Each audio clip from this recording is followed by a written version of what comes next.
특별한 새벽 40일 기도회가 지난주부터 시작됐습니다. 특별하다고 이야기하니까 하나님이 우리 가운데 말 그대로 특별한 은혜를 주세요. 그래서 참 많은 분들이 이 새벽을 깨우고 있습니다. 하나님의 은혜라고 밖에는 설명할 길이 없습니다. 이 기세를 몰아서 우리 지난주에 우리 비전센터 자리에 44개의 파일 항타가 시작됐고 다 박았어요. 우리 파일을 박는데 공사하시는 분들도 민원 하나 없이 우리 멈춤 없이 이렇게 공사하기는 처음이다라고 말할 정도로 그만큼 여러분의 기도가 강력했다라는 증거고, 또한 때를 맞춰서 특별한 새벽을 시작됐다라는 게 그것 때문에 기도가 시작됐는지 아니면 그것 때문에 행정이 늦어서 이때 왔는지 잘 모르겠는데, 그때 때마침 기도회가 시작되었고 그 기도회가 시작되면서 동시에 파일 항타가 박혔고 그리고 그 작업을 아름답게 마무리했다라는 사실입니다. 하나님이 하신 줄 믿습니다. 지금 우리는 비전센터를 건립하고 있습니다. 그 어느 때보다도 기도가 필요하고 더 강력한 하나님의 은혜가 필요합니다. 5월은 가정의 달인데요, 오늘은 또 어린이 주일이기도 합니다. 한 가정이 올곧게 서가기 위해서는 다르지 않아요. 비전센터가 바로 세워지기 위해서 기도가 필요하고 강력한 하나님의 은혜가 필요한 것처럼 우리 한 가정이 오늘날 이러한 시대에 바로 세워지기 위해서는 기도가 필요하고 하나님의 강력한 은혜가 필요한 줄 믿습니다. 우리가 사는 세상은 그 어느 때보다도 악하고 험한 세상입니다. 이런 세상에서 가정이 올곧게 세워져 갈 수 있는 길은 하나밖에 없다고 생각합니다. 그것은 하나님의 은혜입니다. 저는 5월 가정의 달 맞는 우리 낙원의 성도들의 가정 가운데 하나님의 은혜가 넘치고 웃음이 넘치는 가정 되기를 주님의 이름으로 축원합니다. 오늘 오후에 우리 당회하면서 우리 태화 우리 모자원과 우리 교회가 MOU를 맺습니다. 업무 체결하면서 우리 교회가 공식적으로 도움의 손길을 지원하겠노라고 오늘 함께 합니다. 근데 오늘 마침 그렇게 얘기된 것도 아닌데 모자원에서 3명의 가정이 등록을 했습니다. 여러분, 모자원은 알듯이 우리 가정의 아픔을 겪는 분들이 그 안에 들어가서 함께하는 가정입니다. 3부 예배 하나님의 사랑을 사모하는 자 결단의 찬양을 하는데 갑자기 그분들이 눈에 들어왔어요. 가정에 예수 그리스도의 향기가 가득하기를 위한 기도하면서 찬양하는데 그분들 생각하니까 제 마음이 먹먹했습니다. 그러면서 우리가 가서 시설도 도와주고 편의시설도 열어주고 전기도 고쳐주고 하지만 정말 중요한 건 그들의 마음을 예수 그리스도의 마음으로 치유하고 변화시키고 세워야겠다라는 마음이 제 마음 가운데 들었습니다. 물론 상담도 하고 물론 필요하다면 가서 설교도 할 겁니다. 그런데 오늘 그 생각이 드니까 더 기도해야겠다라는 마음이 들었습니다. 5월 가정의 달 맞이해서 우리의 가정을 좀 더 깊게 생각해보는 시간을 가졌으면 좋겠습니다. 1858년 뉴욕의 한 가정에 아이가 태어났습니다. 그런데 태어났는데 소아마비인 거예요. 다리를 절었고 시력은 극도로 나빴고 게다가 천식이 있어서 호흡이 곤란해서 앞에 있는 초도 제대로 끌 수 없는 아이가 태어난 겁니다. 가까스로 생명을 연장하여 드디어 11살이 되던 날 아버지는 아들에게 이런 말을 합니다. 사랑하는 아들아, 내가 가진 장애는 장애가 아니란다. 내가 만일 오늘 전능하신 하나님을 참으로 신뢰한다면, 그리고 하나님이 너를 도와주신다면 오히려 너의 장애로 인해 모든 사람이 너를 주목할 것이고 너는 진실로 역사에 신화 같은 기적을 남기는 놀라운 삶을 살 수 있단다 라고 말해줍니다. 이 청년이 23세가 되던 해 뉴욕주를 대표하는 의회의 의원이 됩니다. 28세에 뉴욕의 시장으로 당선됐고 주지사와 부통령을 거쳐 미국의 가장 어두웠던 시절에 미국의 새로운 신화를 쓴 그 유명한 대통령이 됩니다. 그가 바로 노벨 평화상까지 수상한 시어도어 루즈벨트 대통령입니다. 한 아버지가 장애를 가진 아들을 격려할 때 그 아들이 가진 장애는 더 이상 장애가 아니었습니다. 여러분, 말이 중요해요. 무슨 말을 하느냐에 따라서 한 사람의 인생이 뒤바뀝니다. 우리가 말을 하더라도 축복의 말, 긍정의 말 할 필요가 여기에 있습니다. 그리스 시인이자 소설가인 니코스 카잔차스키는 그의 책 영혼의 자서전이라고 하는 책에서 자신이 겪었던 일화를 이야기합니다. 포도원이 있는 오두막집에 어렸을 때 살 때 어느 해 여름인가 폭우가 쏟아져서 하수가 넘쳤어요. 그래서 1년에 포도 농사하고 포도를 건조했던 게 다 떠내려가 버렸습니다. 아버지가 홍수 났다라는 그 이야기를 듣고 집으로 달리기를 시작합니다. 아들도 달려가면서 도착하니까 포도가 다 떠내려간 거예요. 아버지, 포도가 없어졌어요. 그러자 그 아버지가 한마디 합니다. 시끄럽다. 우리들은 없어지지 않았어. 카잔차스키는 그 순간을 절대 잊지 못한다고 이야기합니다. 그리고 훗날 자신의 인생에 수없는 그런 어려움과 고통이 있을 때 그 아버지의 얼굴 하나 변하지 않고 화내지 않고 울지 않았었던 그 아버지의 말, 우리들은 없어지지 않았어. 그 이야기가 자신의 인생을 이끌어갔다라고 하는 자서전의 이야기를 보게 됩니다. 가정에서 아내가 남편에게 진심 어린 마음으로 존중하고 인정해 주는 말을 할 때, 당신이 최고예요, 아이들에게 최고의 아빠예요, 고마워요 라고 하면 남자의 가슴은 벌렁벌렁합니다. 인정받는다는 게 그런 거예요. 물론 다 알아서 말하지 않는다고요? 아니, 말하지 않으면 모릅니다. 그리고 오해합니다. 그런데 말하면 그것이 사실이 돼요. 남편이 아내에게 마음 따뜻한 말 한마디 전할 때, 힘들지, 고마워 라고 한마디 할 때 아내는 울어버립니다. 부모가 자녀에게 괜찮다, 그럴 수 있지 라고 긍정하고 용기를 북돋아 줄 때 힘이 다 아파졌던 자녀가 일어납니다. 자녀가 부모에게 감사합니다, 저를 태어나게 하셨고 저를 키워주셨습니다, 이 모든 것이 다 부모님의 은혜입니다 라고 이야기하면 부모는 지금까지 살아왔었던 모든 삶의 무게가 녹아집니다. 이것이 행복한 가정을 이루어가는 비결입니다. 그 마음에 사랑으로 품는 그 한 사람의 한 말, 그리고 그 말과 행동하는 그 이야기들로 가정은 아름다워지죠. 요즘 여러분의 가정에서 여러분은 어떤 말을 어떻게 합니까? 특별히 자녀에게 무슨 말을 가장 많이 하고 삽니까? 오래전에 제가 결혼을 준비하러 한국에 나올 때, 진짜 오래됐죠. 제가 뉴질랜드에 결혼도 안 하고 갔거든요. 지금의 장인어른을 처음 뵀을 때 지금도 잊지 않습니다. 그 당시 저는 전도사로서 내세울 게 없었어요. 가진 것도 없고 변변치도 않았습니다. 제가 받았던 페이는 뉴질랜드 달러로 1,000불밖에 안 됐습니다. 그걸로 뭐 어떻게 할 수가 없어요. 제가 만약에 낙원교회 목사로 결혼한다면 줄을 섰을 겁니다, 사람들이.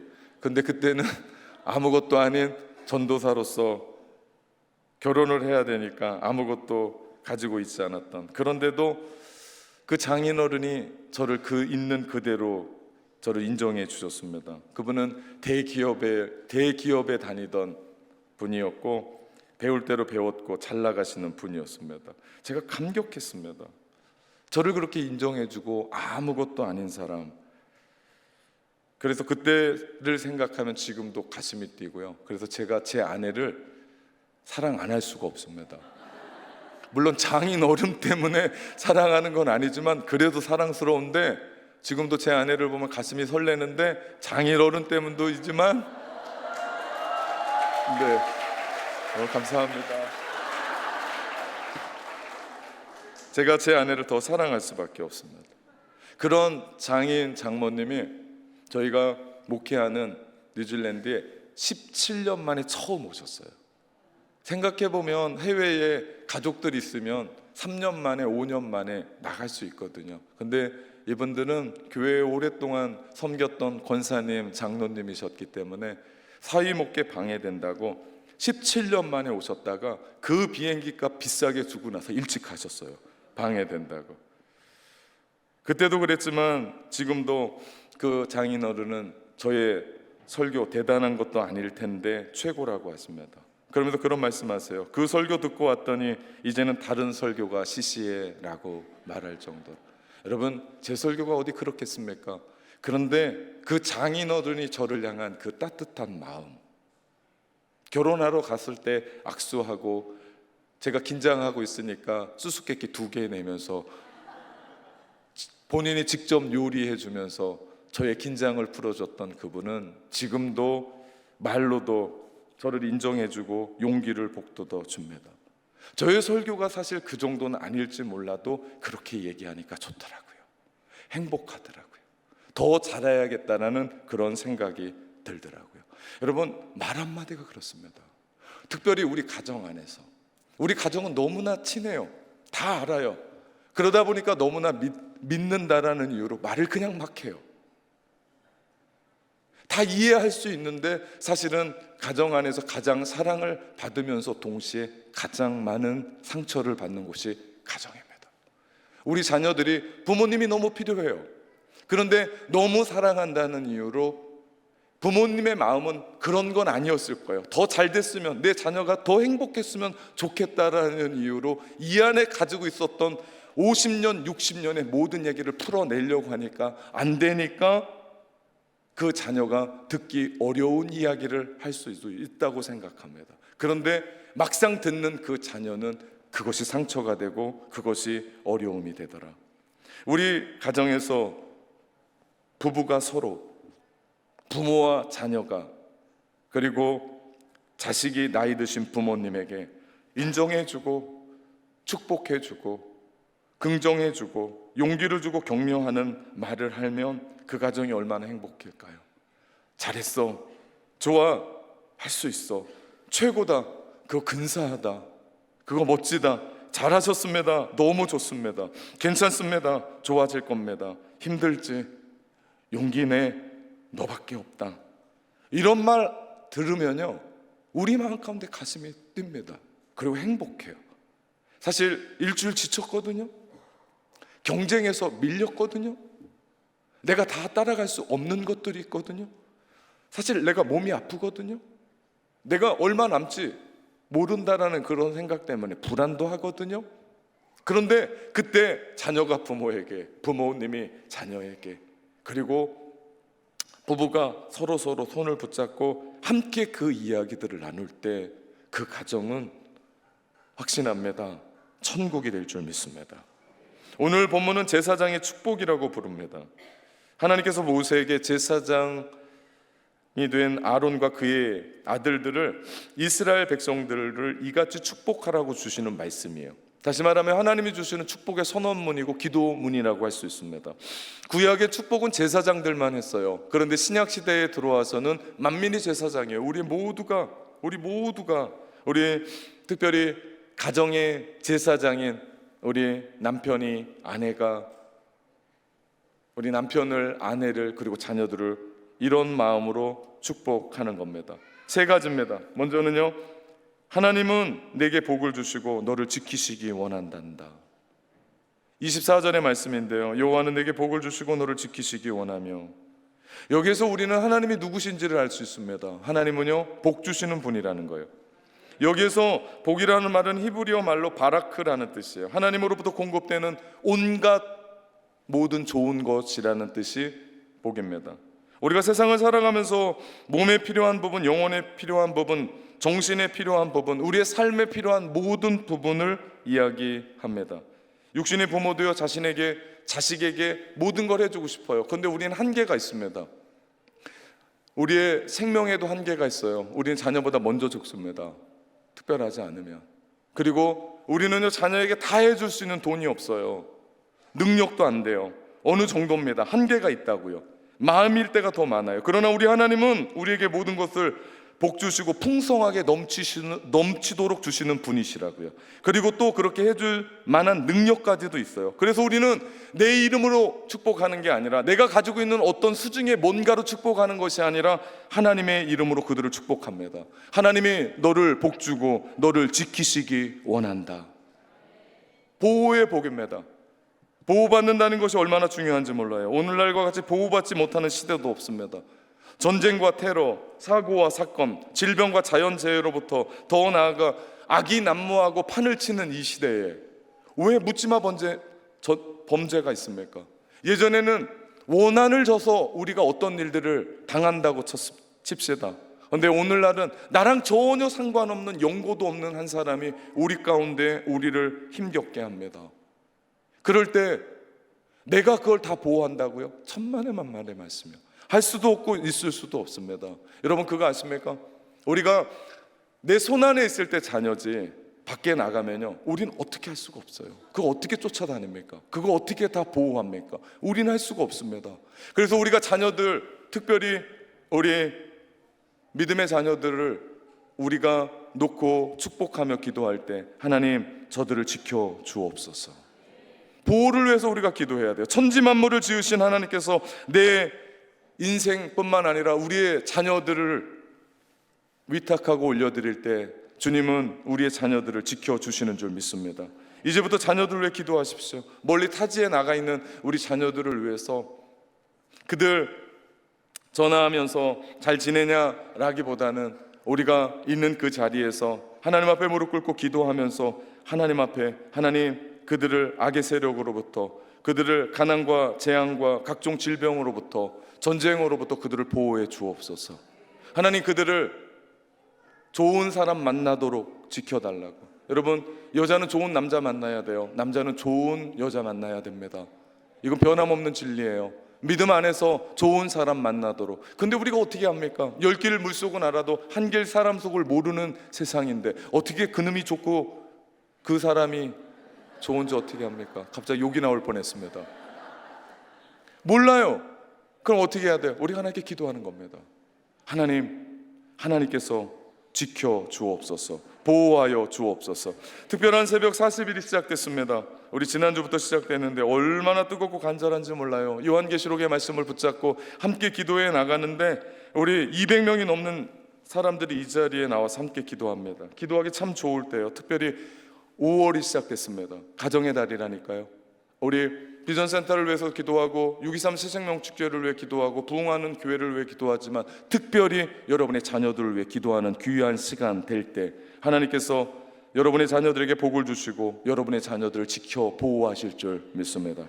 두 번째 축복은 하나님이 은혜 베푸시기를 원한다라는 말씀이에요. 25절 말씀에 보니까 여호와는 그의 얼굴을 내게로 비추사 은혜 베푸시기를 원하며 라고 말합니다. 은혜라는 단어는 모든 아름답고 선하고 가치 있는 것을 나타내는 하나님의 자비의 말씀입니다. 가장 큰 자비는요, 가장 큰 은혜는요, 죄로 말미암아 죽을 수밖에 없었던 우리에게 베풀어 주신 십자가의 은혜, 구속의 은혜, 죄사함의 은혜입니다. 그 은혜로 말미암아 우리는 값없이 구원을 받았습니다. 우리는 하나님의 자녀가 되었습니다. 은혜 아니면 우리가 살아갈 수가 없는 삶입니다. 여기에 보면 얼굴을 비춘다라는 말씀은 여호와의 얼굴의 빛이라는 표현으로 이스라엘 백성들을 향한 하나님의 선하심입니다. 이 뜻이요, 은혜라는 얘기예요. 은혜. 여러분, 성경에 보면 은혜를 받은 사람들의 이야기가 계속됩니다. 야곱은 아버지 이삭과 형 에서를 속이며 장자권을 취했습니다. 형의 장자권을 받고 바다마람으로 도망가서 삼촌 나반의 집에 살면서 거부가 됐어요.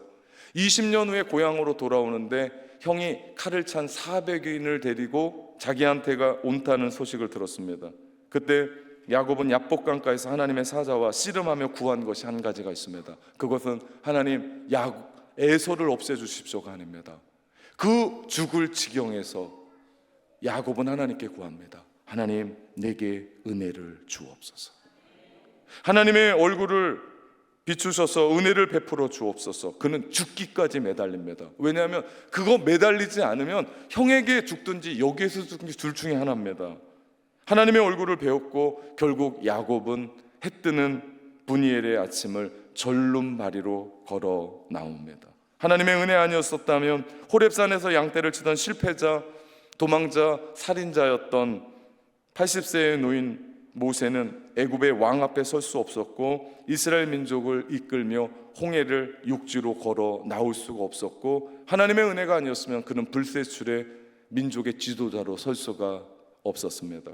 하나님의 은혜가 아니었으면 여호수아가 이끄는 이스라엘 백성들은 난공불락의 성 여리고성을 무너뜨릴 수가 없었습니다. 하나님의 은혜가 아니었으면 도망자였고 숨어다니던 다윗이 이스라엘의 왕이 될 수는 없었습니다. 하나님의 은혜가 아니면 모압의 과부 루시 베들레헴의 대주주 보아스의 아내가 될 수도 없었고 더 놀라운 은혜는 그가 예수 그리스도의 족보에 들어갈 수가 없었다는 겁니다. 하나님의 은혜가 아니었으면 나사렛의 동정녀 마리아는 하나님의 아들을 잉태하여 낳아 기를 수가 없었다는 겁니다. 하나님의 은혜 아니고는 우리 모두는 이 자리에서 예배할 수가 없습니다. 하나님의 은혜 아니고는 우리는 지금의 가정을 이끌어 갈 수가 없습니다. 이것을 깨닫는다면 우리는 하나님께 기도해야 돼요. 하나님, 하나님의 얼굴을 내게 비추사 은혜 베푸시기를 원합니다. 하나님의 은혜 얼굴을 비추사 우리 자녀들에게 은혜 베푸시기를 원합니다. 마지막 이렇게 축복해 주십시오. 하나님이 평강 주시기를 원하노라. 26절입니다. 여호와는 그 얼굴을 내게로 향하여 드사 평강 주시기를 원하노라 할지니라 하라. 여기에서 평강은 샬롬이에요. 우리가 주일 아침마다 외치는 평화의 이야기 샬롬. 이 샬롬의 이야기는 성경에서 가장 번역하기 어렵고 까다로운 단어입니다. 이 단어는 단순히 마음의 평안쯤이 아니에요. 이 단어는 우리의 삶의 모든 영역이에요. 하나님이 복 주시는 건강과 생명, 은혜, 영적인 부분으로 충만한 상태에 대한 이야기가 샬롬입니다. 우리의 육체와 마음, 가정과 사회, 우리를 둘러싼 관계 속에서 활력과 기쁨이 넘치며 에너지로 충만한 상태, 이것이 샬롬의 은혜로 가득 찬 삶입니다. 이 평강의 축복을 주시기 위해 하나님은 당신의 얼굴을 내게로 향하여 드사라고 표현합니다. 하나님의 얼굴을 내게로 향하여 드십시오. 이 이야기는요, 창세기 19장 21절에 천사가 롯에게 말씀하는 장면, 그가 그에게 이르되 내가 이 일에도 내 소원을 들었은즉, 하나님이 우리의 소원을 들어주시겠다라는 이야기가요, 하나님의 얼굴을 내게로 향하여 드사라는 뜻입니다. 또 하나는요, 능력 주신다는 얘기예요. 시편 105편 4절에 보니까 여호와와 그의 능력을 구할지어다, 그의 얼굴을 항상 구할지어다 라고 말씀합니다. 하나님, 우리의 소원, 우리의 하나님의 능력을 우리 가운데 부어주십시오 라고 하는 것이 하나님의 얼굴을 내게로 향하여 드사라고 하는 뜻입니다. 여러분, 그럴 때만이 우리는 샬롬의 평화를 누리며 이 땅을 살아갈 수 있습니다. 쉽지 않은 세상을 살아갑니다. 요즘은요, 몸도 몸이지만 정신이 아픈 사람들이 너무나 많아요. 예전에는 신경정신과 다니지도 않았지만 가지도 않았습니다. 근데 요즘은 참 많은 사람들이 신경정신과를 찾고요, 그리고 신경정신과에서 주는 약을 먹으며 삽니다. 이유는 한 가지입니다. 우리의 삶에 하늘의 샬롬이 깨졌기 때문입니다. 평화해야 될 그 자리에 염려가 들어왔고 불안과 두려움이, 근심이 자리 잡고 있기 때문에, 그렇기 때문에 우리에게 오늘날 특별히 기도해야 될 것이, 주님, 주의 얼굴을 내게로 향하여 드사 우리에게 평강 주십시오. 우리 자녀들에게 평강 주십시오. 그러기에 우리 자녀들에게 이제 우리는 그렇게 축복해야 돼요. 잘 먹고 잘 살고 승진하고 더 높은 곳을 향해 가고 더 좋은 대학 가고가 아니라, 우리 자녀들에게 전화가 오거들랑 처음에 뭐 하냐라고 묻지 말고 제일 처음에 이야기해야 될 게 샬롬입니다. 자녀가 전화 오거들랑 샬롬부터 시작을 하십시오. 일반적인 인사의 샬롬은 그냥 대면한 게 샬롬이 한 번이래요.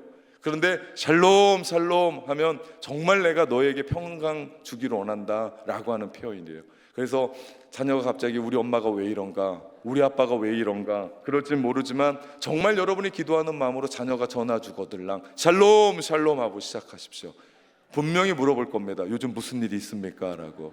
그러면 한마디 하십시오. 목사님이 너한테 이렇게 전하라고 이야기한단다. 하나님의 평강이 내 삶에 임하기를 원한다. 여러분, 오늘 하나님이 우리 가운데 말씀하시는 축복의 세 가지, 보호하심과 은혜와 이 평강, 이 세 가지는요 한 가지 조건에 맞아야 됩니다. 우리 민수기 6장 22절에서 27절에 있는 이 말씀 바로 전에 무슨 얘기가 나오냐면 나시린에 대한 얘기가 나와요. 나시린은 누구냐면 하나님 앞에 구별된 사람들이에요. 그들은 포도주에 독주를 먹지 않았고요, 머리에 삭도를 대지 않았던 하나님의 구별된 사람들의 이야기입니다. 다시 말하면 뭡니까? 하나님의 보호하심과 하나님의 은혜와 하나님의 평강을 받기 위해서는 우리는 예수 그리스도 안에서 구별된 사람으로 하나님의 자녀로 살아내야만이 그 복이 우리의 것이 된다고요. 그렇기 때문에 여러분이 우리 자녀들 위해 기도하되 특별히 그 자녀들을 위해 여러분이 종용하셔야 돼요. 너 요즘 예배 잘 드리고 있냐? 너 신앙생활 잘하고 있냐? 너 요즘 잘 벌고 있다는데 하나님 앞에 10의 1조 하고 있냐? 너 신앙생활 열심히 해야 된다, 기도 열심히 해야 된다라고. 그 아이들 좋은 집 사고 좋은 차 타고 이게 문제가 아니라 그 자녀들 이곳을 벗어나서 그곳에 가서도 정말 신앙생활 올곧게 할 수 있는 그 자녀들이 될 때 하나님께서 우리 가운데 약속하셨던 보호의 축복, 은혜의 축복, 평강의 축복은 그들의 몫이 되어질 줄 믿습니다. 하나님은 오늘 약속하신 이 축복의 기도문을 자세히 보면 주님이 말씀하세요. 내가 원하며 원하고 원하노라. 무슨 얘기입니까? 우리가 우리의 자녀들을 위해서 축복하고 기도하는 것보다 우리 하나님이 더 원하신다고요. 왠지 아십니까? 하나님이 우리에게 붙여준 그 자녀는 내 자녀가 아니에요. 이 땅을 살아가면서 하나님이 올곧게 믿음으로 신앙으로 키워가라고 우리 가운데 맡겨주신 선물이라고요. 중요한 건 이 자녀들이 누구 거라고요?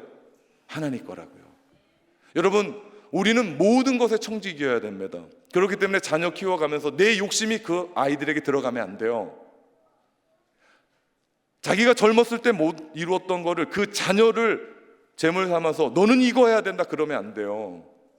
내가 지금까지 살아왔었던 가치관을 그 자녀에게 심어주면 안 돼요. 하나님의 가치관을 심어줘야 되고 하나님의 말씀을 그 자녀에게 심어줘야 되고 하나님이 너를 기대하신단다.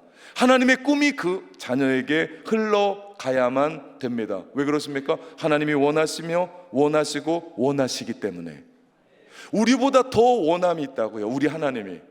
그러면 우리는 그 축복을 그 자녀에게 흘러보내되 특별히 하나님이 너를 원하시며 원하시고 원하신다, 원하노라. 우리 그 자녀들에게 함께 해야 돼요. 그렇게 이야기해야 됩니다. 보호와 은혜와 평강을 하나님께서 우리 가운데 주기 원하시는데 원하노라 라고 하는 이 시제는 미완료 시제예요. 무슨 얘기입니까? 하나님이 지켜주셨고 하나님이 지금도 지켜주시고 계시고 하나님이 미래에도 지켜주시는 줄 믿습니다.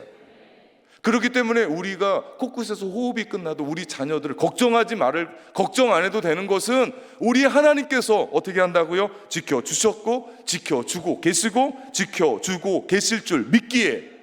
그렇기 때문에 우리는 믿음으로 그 자녀들 하나님 앞에 무릎 꿇고 기도할 필요가 그 안에 있는 줄 믿습니다. 축복을 받고자 하는 것이 우리뿐만 아니에요. 하나님이 원하시는 거예요. 이것을 강조한다고요. 그런 마음으로 하나님의 마음으로 자녀들을 축복할 때 그 축복은 그 자녀들에게 그대로 이루어지는 줄 믿습니다. 사랑하는 성도 여러분, 우리 자녀를 더 아름답게 축복합시다.